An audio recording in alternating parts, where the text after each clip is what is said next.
All right, drop the mic back on its normal sketch, back on a Sunday where we belong. I would recommend going back to check out the Mike Cannon episode. It's funny. The thing I did with Josh, the kid from Barstool, got a lot more views. I think probably just because we talked about it on the podcast. But like I said on Mike and the Minifans last night, it's something I would probably redo if I got a chance. Whereas I think the stuff I did with Mike Cannon was a much better interview, I thought, at least on my end. And I thought Mike Cannon was very good as well. So definitely go check that out. I think you'll like Mike if you're not familiar with him, and go check out his stuff if you like him as well. But thanks to him for coming on. Hopefully, I get more guests in the future. And let me know any guests you guys want that you think are gettable. That's the toughest part is booking people on this fucking thing. But if there's anyone you think I can get on this program, shout me out, blind Mike underscore on Twitter. But anyways, there are a few things I want to get to this week, but we will start with a review of. We're getting right down to business. No funny business this week because I'm going on a top secret mission, so I'm a little more pressed for time than usual, I guess. But something worthwhile, I think will be coming out soon. I don't want to tease it too much, but look out for that. Anyways, Jim Jefferies special, among other. I'm going to get to Eric Andre as well as a new special out. But Jim Jefferies special, I was kind of happy to see.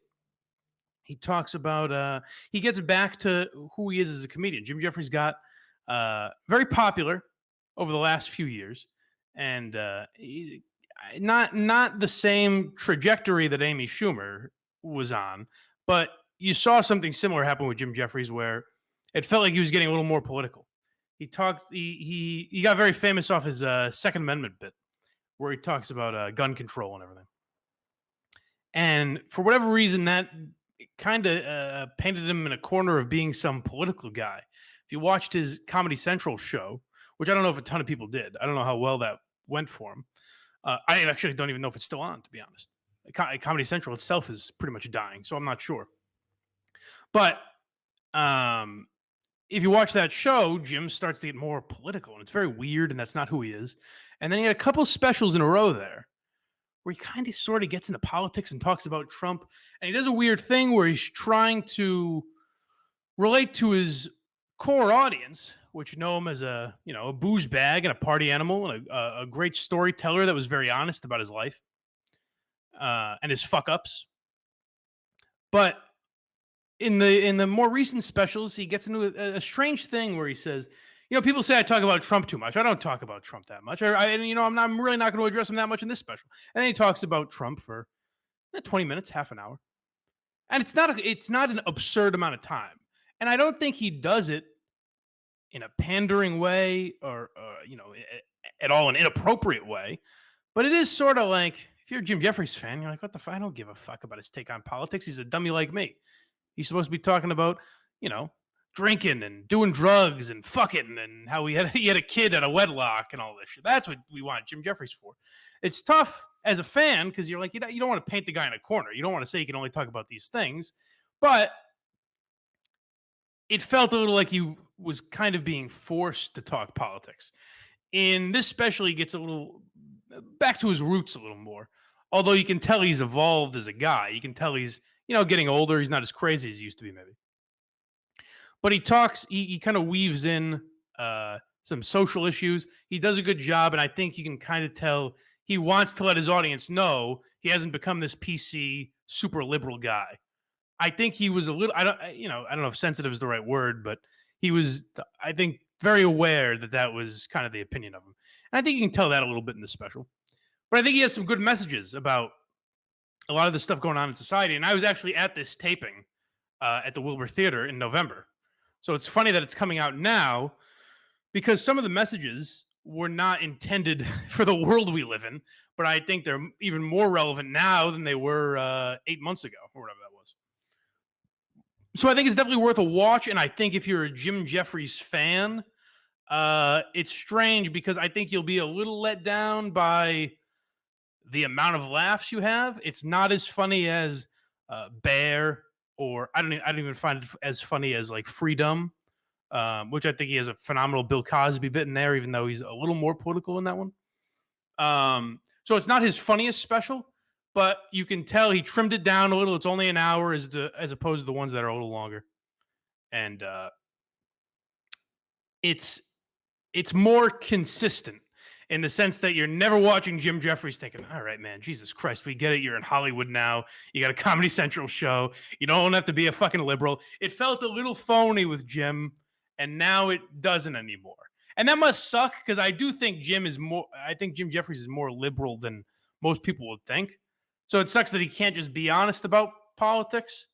Um, but I don't know. It's just I don't think that's what his audience ever wanted. So I would give this a 7.1. I think there were a couple big laughs, not as much as you're used to with Jim Jefferies. I think if you're a fan of his, um, it'll be a nice way to get back into him. I think if you've never heard of Jim Jefferies or you're not too familiar with his comedy, I would recommend Bear or for one of the other specials I mentioned, or really any of his others. This is not the first one I would watch. I don't think it's his best, but it's more consistent than I think the last couple have been. So I think his core audience will be happier with this one than they were with maybe the last one or two. Now, the other special that came out recently that I was a little less enthused about. A lot of people told me I'm not familiar with Eric Andre at all. So I almost feel like I missed something with this. A lot of people messaged me, and it was similar when I started the show. I got messages about Chris D'Elia and Brendan Schaub. It's funny, I don't get as many messages about those guys lately. It's weird. But Eric Andre is another guy that a couple people have messaged me about over the last few weeks. So, hey, you got to check out Eric Andre. I don't know if you're a fan of this guy. It seems like we have similar taste in comedians. Check out Eric Andre. And I've always known, I've heard the name Eric Andre. In fact, I've heard people refer to him as a genius. Say he's amazing. Say his show is unbelievable. I know Hannibal Buress would go on his show, and I'm a big Hannibal Buress fan. So I was kind of excited to watch Eric. I saw he had a new Netflix special. I was a little excited to watch it. I was like, "Oh, this is going to be cool." I don't discover a lot of new guys that are already really big that I'm not aware of. And Eric Andre was one of those. And I watched it. Maybe I'm missing something. Let me know. If you're out there and if you hear my explanation of this and you think I'm way off base, please let me know because I'm open-minded to it. But I just don't fucking get it. He comes out and he's just talking about how fucking crazy doing drugs is. Isn't it nuts to do fucking co-fucking-cane? And that was maybe that was the joke in itself. Like, oh, I'm the crazy guy. But he didn't seem to ever break that character. And I couldn't really get through it. It just felt like I was waiting for that bit to end where, oh, he's the wacky guy who's talking about, don't you love doing crystal meth with your grandma? And I'm like, okay. It felt very 90s where it's like fucking shocking. Holy shit, I can't believe this guy is saying this stuff. Shock jock type stuff. It felt like what knockoff Howard Sterns would do. Like the guys Howard Stern would go after for trying to copy him but not do it as well. It felt very much like that.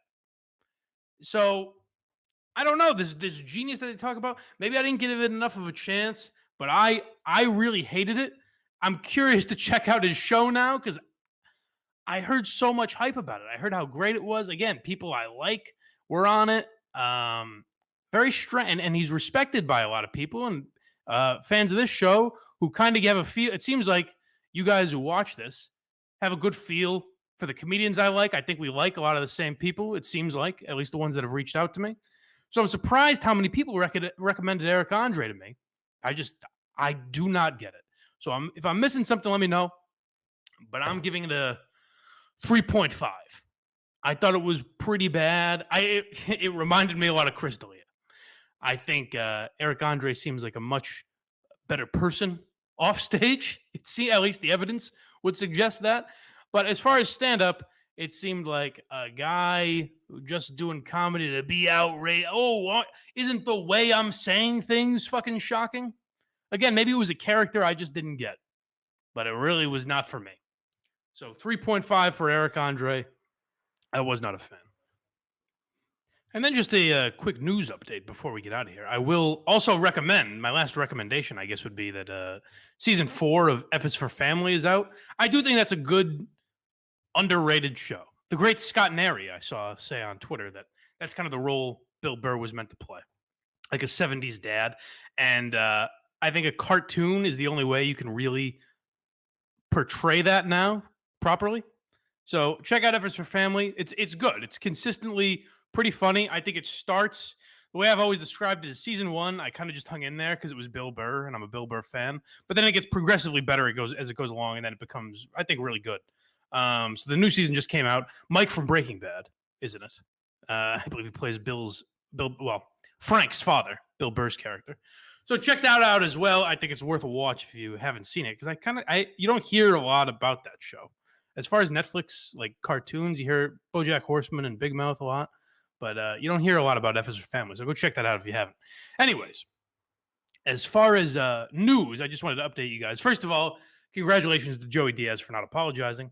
It's kind of amazing how you see when you try to drag something up from years ago on someone, and they basically just say "fuck you." It kind of goes away, and you don't have to have a 2-week long apology tour and bring out all different kinds of people that work with you or know you and discuss your character. Instead, it kind of just goes away and nothing really happens.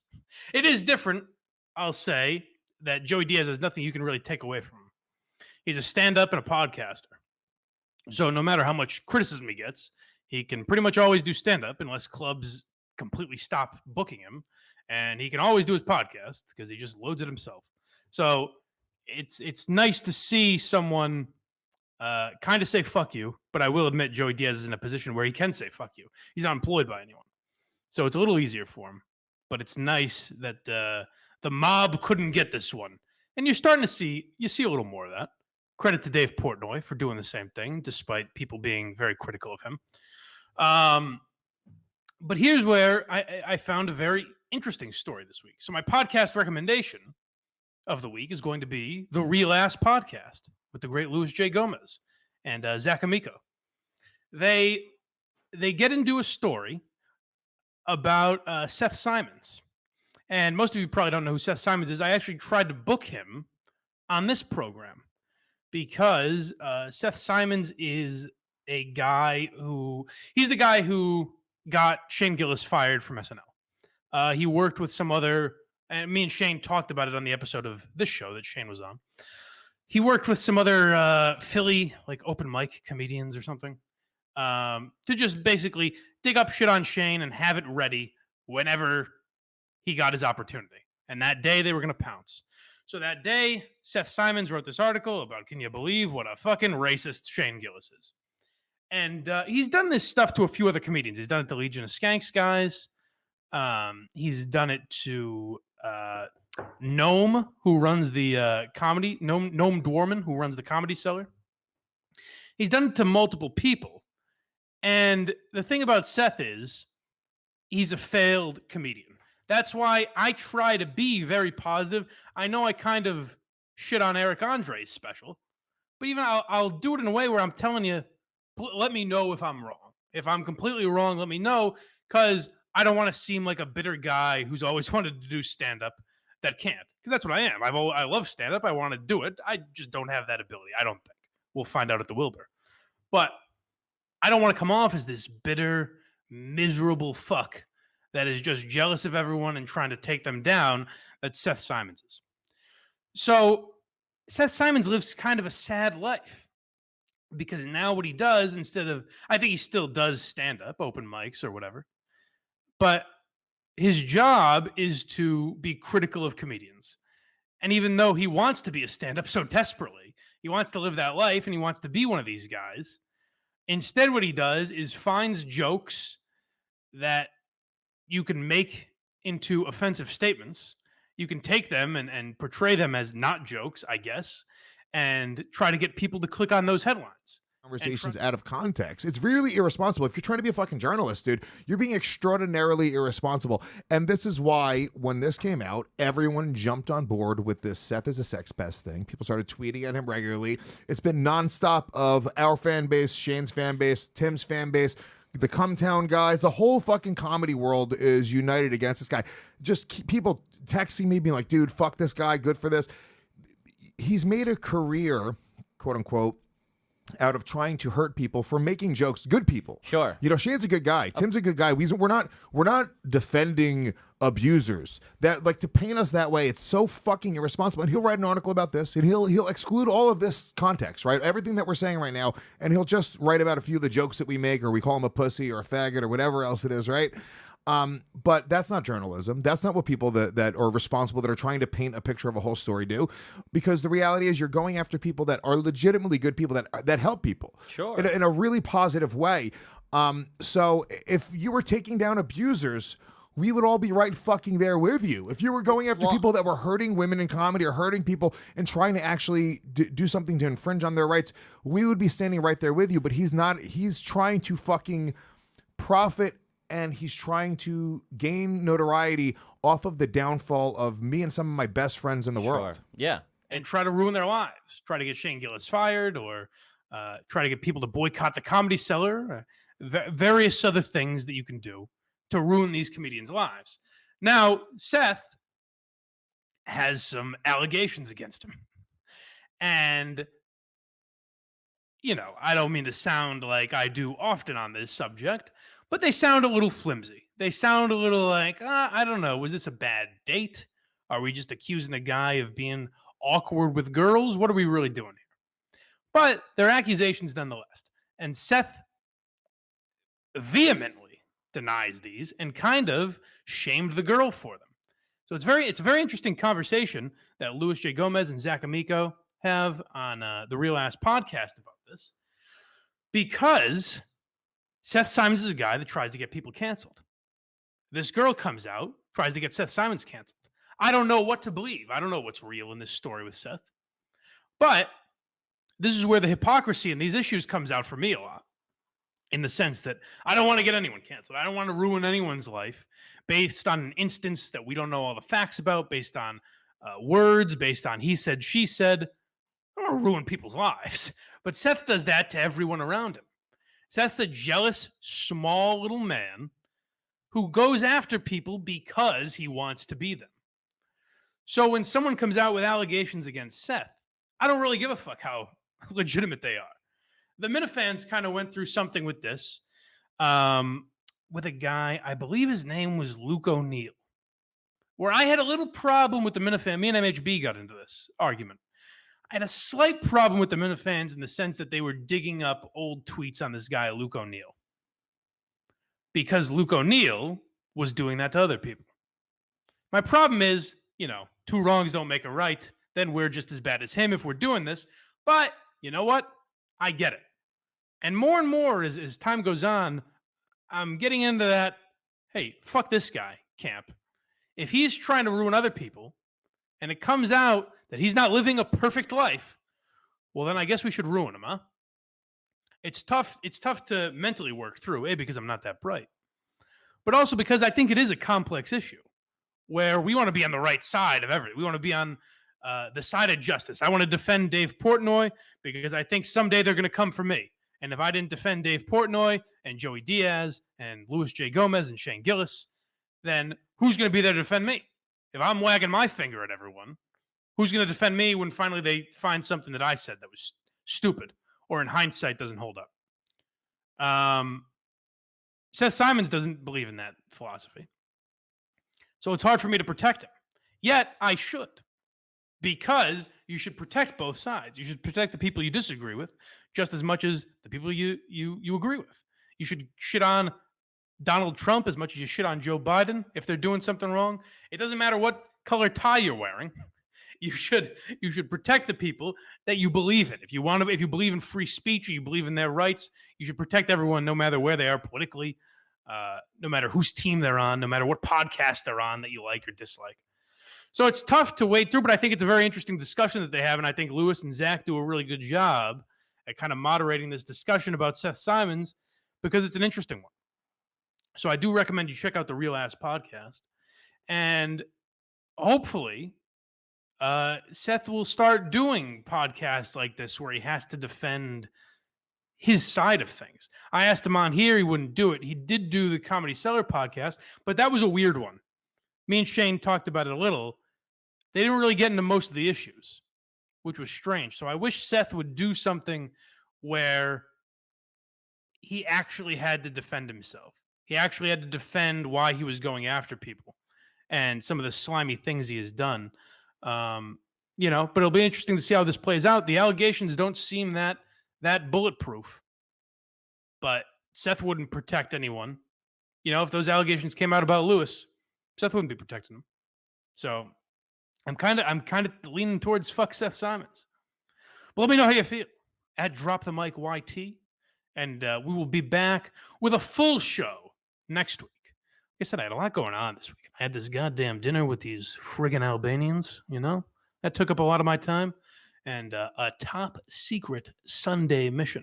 So next week we'll come more prepared. Let me know any specials you want me to review. Any other things you want me to talk about at Drop the Mic YT or Blind Mic _ on Twitter. Have I been talking strange this episode? I'm kind of just noticing that. Am I not talking my normal voice? I don't know. Next week I'll be better. All right, guys. Talk to you later.